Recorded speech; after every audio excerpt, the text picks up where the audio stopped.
Hi, Andre. It seems that, at least Lords apart, for much of this series, it was a case of so near yet so far for you. Is that fair? Yes, I do agree. After the first test, we had pretty much been that and took whatever we could have into the second test. And then if you think back to the first test, that first inning score actually kept us in the game, and in similar fashion in this one, slightly under par. Potentially, if we had gotten to 350, obviously we would have been in a better position. But yeah, pretty much yes, spot on. Yeah, I mean, was it a case of you not taking your chances, or did England do well to get themselves out of those tricky positions they found themselves in? Well, if you look at the run-up play for this game, and even in the second test, both teams put down opportunities. Batters were given second and third opportunities. For us, we had a significant number of our players getting to 50. If 2 or 3 of those would have been converted to 100, we had 200 run partnerships. Potentially, those would have been, if taken deeper, scores, especially in the second innings, would have posed more of a challenge. Any other missed opportunities for you? I mean, were you pleased in general with the bowling? Well, obviously, having taken 3 wickets, on day one after posting 280, I would have thought that we were well in it, and the plan was really to get England out for less than 300, which would have given us some kind of lead. So that was definitely a missed opportunity.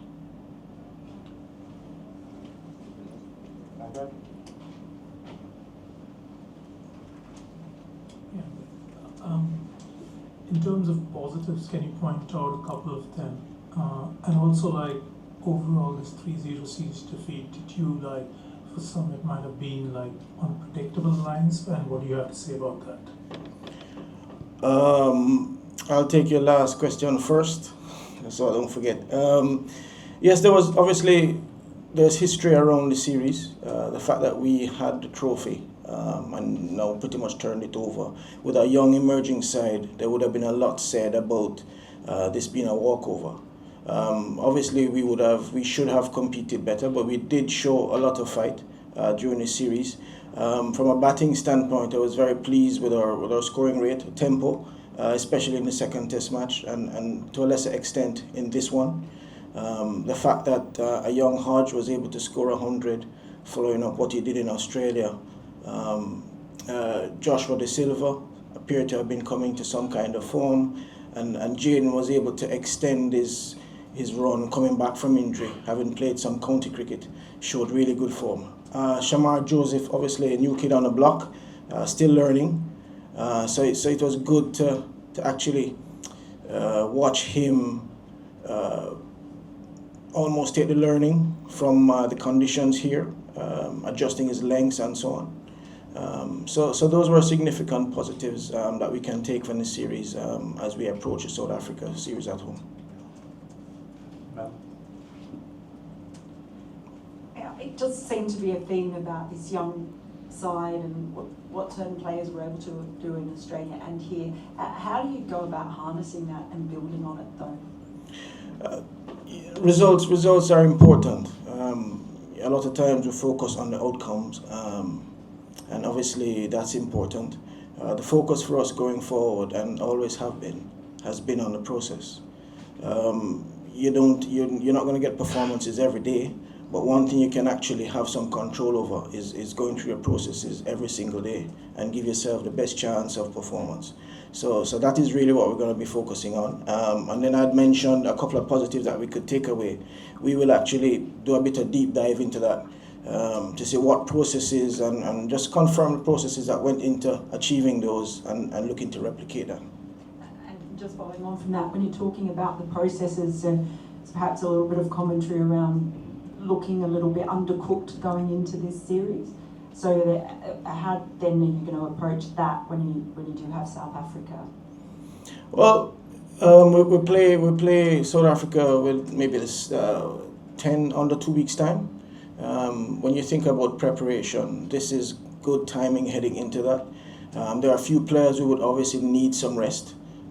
The bowling group, for instance, would have played all 3 test matches. So some consideration has to be given to them in terms of rest. The batters, we would have a bit more time with them to be able to go through some of their own individual routines, reinforce some of the good things that they have done in this series, and then address some of the potential deficiencies that would have been made quite obvious. So definitely there is a window for us in Trinidad. Maybe the next, we will be off for sure. The guys will get a couple of days off after the flight home, and then we will have maybe about 4 days that we will just look to address that. One more from Kit, and then we'll go to Zoom. Andre, your young batting side has had quite a few tough pace assignments. You've had Cummins and Stark in Australia, and now Mark Wood here. Is Mark Wood, the way he's bowled in this series, the quickest pace challenge that your boys have had to face? Without a doubt. I can remember having a conversation with Louis, and just I think you can remember an over that Mark would bowl at him, and every single ball, the speed was flashed on the screen, and then just having that conversation about playing back home first class cricket with potentially maybe 10-20 people in the stands versus 20,000 people in the stands, and then the uproar when the bowler comes in. So definitely it was a steep learning curve for him and the other batters. But that's the game. You keep learning. There were instances, as you would have seen or able to recall in the second test or even here, where we really stood up to that and played pretty well. So it's really about replicating that and having, for me, within this squad, a certain level of bravery to be able to stand up to that and expect that this is the level of cricket that you're at. But at the same time, it's not beyond you. It's just being as positive and as much common sense as possible. Okay, we'll just see if there's any questions on Zoom. You've got a hand up. Yeah, go ahead. Hi, it's a pleasure to interact with the coach. Warm regards and greetings from India. My name is Dave. I am the editor of Cottage Point, an online cricket publication. I want to ask you a question about our new West Indies test opener, Mikel. A very vital 50 and some fluent starts earlier on in the test series that we saw. There's been a bit of a criticism that the right-hander does not really have a back-foot game. So how would you assess his current batsmanship, and what do you think would be the work in progress and the discussions post the series? I'm sure if you were to go through history or even identify a player that is a current player at the moment, you'll be able to identify some kind of deficiency. No player is really the full or finished article straight away. And you've alluded to the point that Mikel, this is pretty much his first series. What has been good about him is that he showed very good intent on the front foot, especially straight. There were instances where we did play off the back foot, more of a punching drive off the back foot.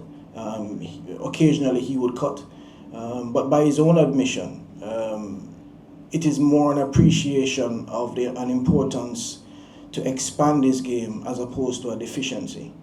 If you come up in an environment where the pitches are low and slow, it's unlikely you're gonna experience or be asked consistently to play in a particular way. And this experience here in England has actually opened up the eyes not only his but of other players. You can say what you want to them, but until they actually experience it in some instances, that is when the light bulb moment happens. So yes, for sure, he has an appreciation, just like the other players, that the need to expand the game in different ways is important for us to remain relevant. Okay, I think that's all we have. Thank you very much. I have a question. Oh, Sorry, yeah. I didn't know how to raise my hand. You didn't, okay. Cricketinterviews.com. Andre, good afternoon, tough loss. Focusing on the batsmen, apart from bravery, what else are you looking for? Obviously skill as well. But what else are you looking for in the batsmen so that they can perform better?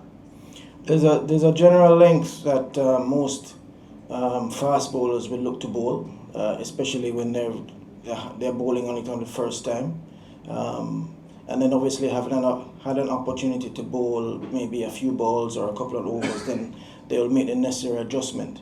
So our ability to get into the ball around that good length area and be comfortable with that is definitely something that we need to be better at.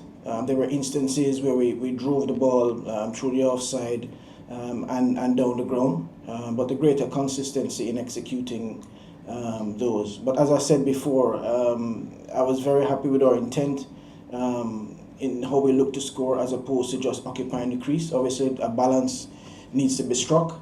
But yeah, just that ability to negotiate the ball around a good length and having that ability to get into it.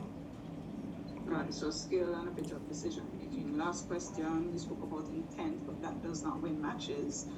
Do we need to be playing more test cricket? Sorry, was that a question I missed? Yes, so I was saying intent doesn't win matches, and you said earlier that until they get into the situation at this higher level, then they will not experience certain things. So is it that you want more test cricket played? Well, intent shown with execution over time does actually get yourself in a position to win matches, whether you bat or you bowl or you field. The catch-22 is to get more matches, then you need to be performing in the matches that you do get for some kind of case to be made about increasing the number of matches. So for the matches that we do have, it's really an opportunity for us to be the best that we can, and then potentially look at how we lead into test matches. If there's an opportunity for us to maybe have more matches in that particular environment, if it's foreign to us, or engage in more bilateral discussions where these things can be facilitated. All right, thank you. Best wishes in the next series. Thank you, Michelle.